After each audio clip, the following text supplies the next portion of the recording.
Hello everyone, welcome you all to my channel S Bala Tutorials. Myself Shweta Bala, and today we are going to discuss about the cell cycle control. This is the first part of the detailed course on cell cycle regulation. Friends, those who are new, I request if you like my videos, please like and subscribe my channel and hit the bell icon to get the latest updates and notifications of my upcoming videos. Okay so friends, जब हम कभी किसी भी topic के बारे में पढ़ना शुरू करते हैं तो सबसे पहला ये सवाल आता है कि इसका इम्पोर्टेंस क्या है। ओके किसी भी टॉपिक को समझने के लिए उसका इम्पोर्टेंस जानना बहुत ज़रूरी होता है। एंड जब हम उन चीज़ों को समझकर अपने शब्दों में उसको बता सकते हैं, देन हम कह सकते हैं कि हमने इस टॉपिक को अच्छे से समझ लिया। तो आज मेरी ये कोशिश रहेगी कि आपको मैं सेल साइकिल कंट्रोल बिल्कुल ही बेसिक से समझाऊं और इतने अच्छे से समझाऊं कि आपको इससे रिलेटेड जो भी क्वेरीज हों वो सारी सॉल्व हो जाएं। ओके, तो सबसे पहले हम बात करते हैं कि सेल साइकिल कंट्रोल क्यों ज़रूरी है।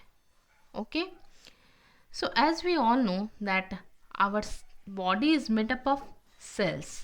Okay, all the living organisms are made up of cells.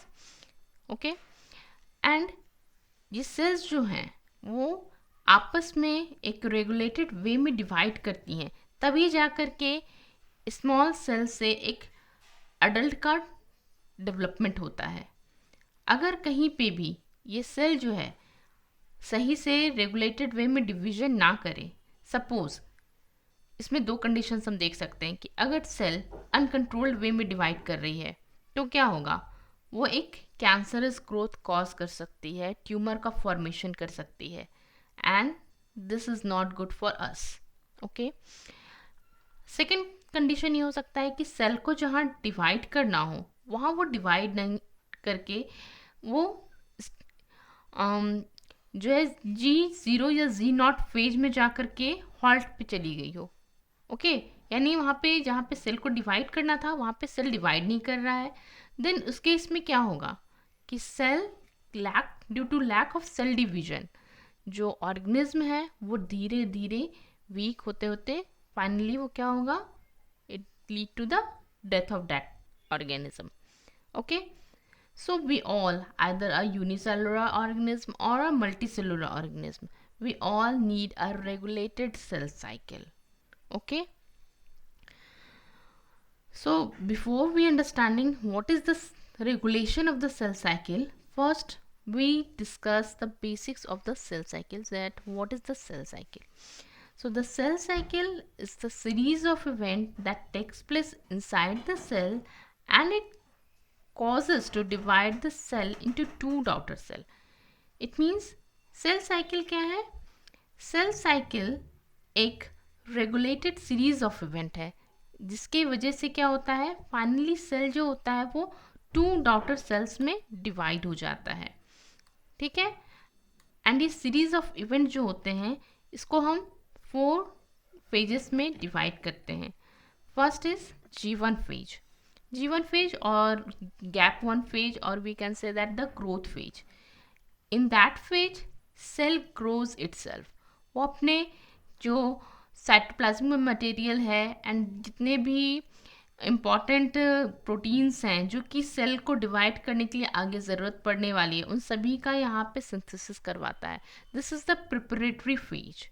Okay, so इस फेज में क्या करता है, सेल खुद को प्रिपेयर करता है ताकि वो आगे सेल साइकिल को कैरी ऑन कर सके और सेल को डिवाइड करके दो में बांट सके। देन आता है हमारा S phase. So what is the S phase? S phase is called DNA synthesis phase. इस फेज में जो जेनेटिक मटेरियल है यानी जो हमारी ब्लूप्रिंट है उसकी कॉपी होने शुरू होती है। ओके, एंड यहाँ पे जितना भी हमारा जेनेटिक मटेरियल है वो डुप्लीकेट होता है ताकि वो नेक्स्ट डॉटर सेल में पास ऑन हो सके। ओके, देन आता है हमारा G2 फेज और second gap phase. In that stage जो सेल होता है वो अगेन प्रिपेयर करता है खुद को for the mitosis, and at that time cell क्या करता है, अपने साइज को बढ़ाता है। ठीक है, अपने साइज को बढ़ाता है ताकि वो डिवाइड कर सके और दो डॉटर सेल प्रोड्यूस कर सके। ओके, देन आता है हमारा फाइनल एक्चुअल डिवीजन राउंड, जिसमें कि हमें सेल में डिवीजन होता नजर आता है। वो होता है हमारा एम फेज या mitotic phase. Okay, so in this phase क्या होता है, जो सेल होता है, अब हमारा जो डीएनए वो डुप्लीकेट हो चुका है, सेल का साइज डबल हो चुका है। देन यहाँ पे धीरे धीरे क्या होता है, चीज़ें जो है हाफ हाफ पोर्शन जो है दो डॉटर सेल में डिवाइड होनी शुरू होती है। ओके, सो यहाँ पे सेल जो होता है कुछ इस तरह से, हमारा अभी सेल था, ठीक है, अब भी इसमें जो भी जेनेटिक मटेरियल है वो धीरे धीरे अलग होकर के डिवाइड होना शुरू हो रहा है, एंड ये धीरे धीरे फाइनली क्या होता है, दो सेल्स में कन्वर्ट हो जाता है। ओके, सो इस तरह से क्या होता है कि एक इवेंट में इरिवर्सिबल वे में एक इवेंट चलता है। अब बात आती है कि सीरीज चल रही है, इवेंट हो रहा है, साइकिल चल रहा है, then why we need regulation. Okay, तो यहाँ पे क्या होता है, कई बार ऐसा होता है कि हमारे बॉडी में कई तरह के म्यूटेशंस होते हैं, एंड वी डोंट वांट कि ये म्यूटेशंस जो है हमारे नेक्स्ट जनरेशन को पास ऑन हो। So same way the mother cell also don't want that these mutations or these errors also pass on into their daughter cells. Okay, so for that cell checked that whether the everything is okay or not. जब सारा कुछ उसे perfect लगता है, then only the cell allow to go under the mitosis and divide into the two. Okay, so what are the reasons why the cell regulation is important? So first is for the prevention of uncontrolled cell division, because if there is no regulation, then what happened, cell get divide in uncontrolled manner. Okay, and this lead to the cancer, this leads cancer. Okay, sometimes which is fatal. Okay, and second reason, the internal regulation of cell cycle is necessary to signal passage from one phase to the next phase at the appropriate time. So अगर cell में regulation नहीं होगा तो sales में ये signal कि एक phase से दूसरे फेज में कब जाना है ये प्रॉपरली पास ऑन नहीं होगा।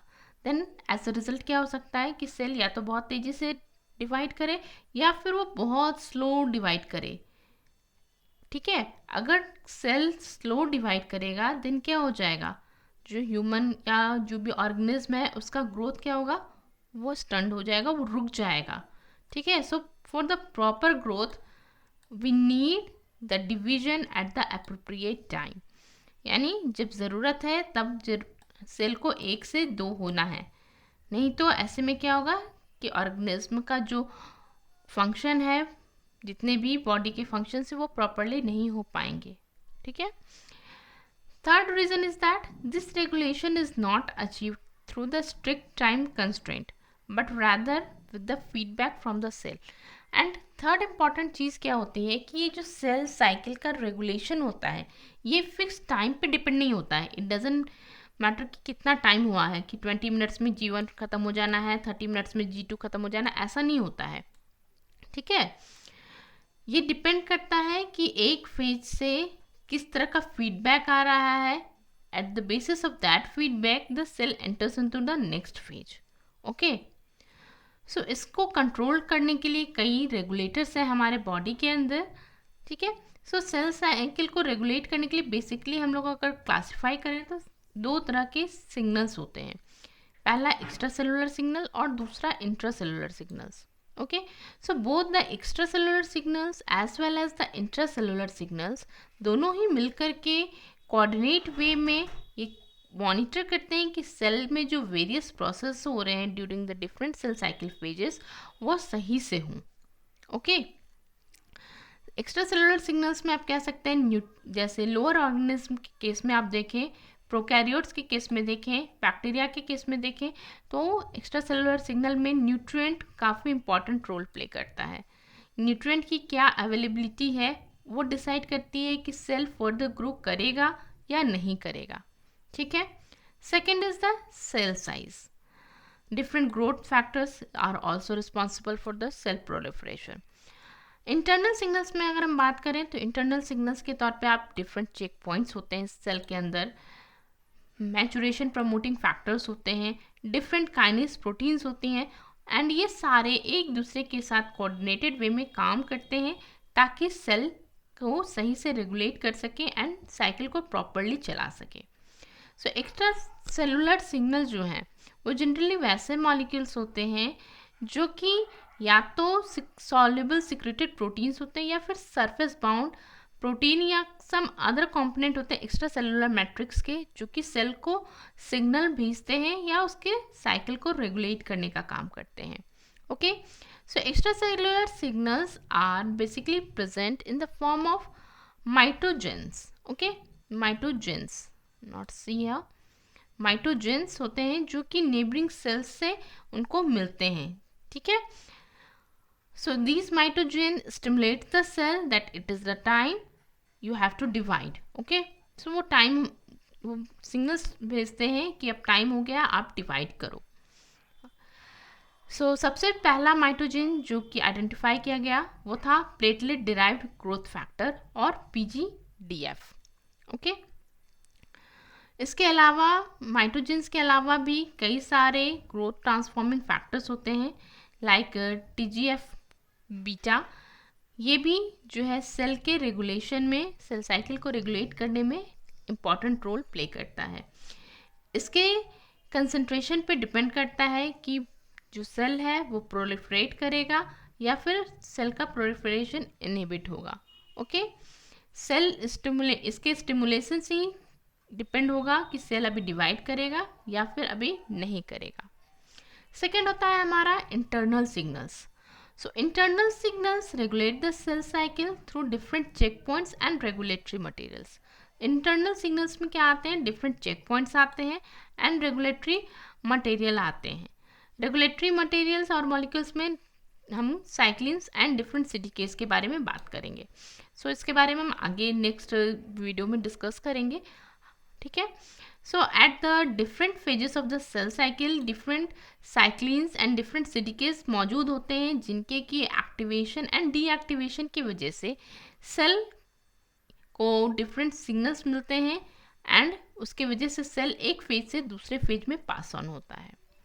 सो चेक पॉइंट्स जो होते हैं वो क्या करते हैं, सेल की एंट्री को प्रिवेंट करते हैं जब तक कि उन्हें प्रॉपर पॉजिटिव फीडबैक नहीं मिल जाए that the preceding phase is completed without any error, तब तक वो सेल को अलाउ नहीं करते हैं कि वो नेक्स्ट फेज में जाए। ओके, सो जब तक कि वो पहला फेज कंप्लीट ना कर ले तब तक वो उसको नेक्स्ट फेज में जाना अलाउ नहीं करते हैं।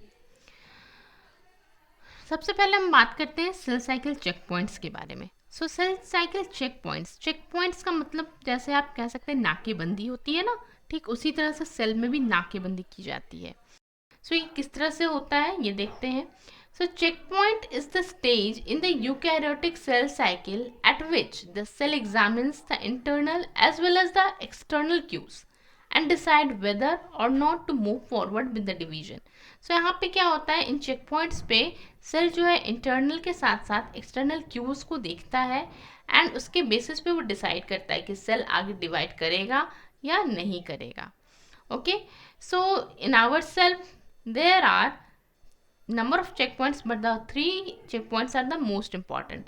So first is the G1 checkpoint or we called it G1 as transition checkpoint or we also known it as a restriction checkpoint. Okay, second is G2 checkpoint which is present at the G2M transition phase, and third is the M or the spindle checkpoint at the transition from metaphase to anaphase. Okay, so all these checkpoint we discuss in our next video. For this video, this is the diagram where we get a little bit idea about the different checkpoints. Okay, so you can see that this is the G1 phase and this is our first checkpoint.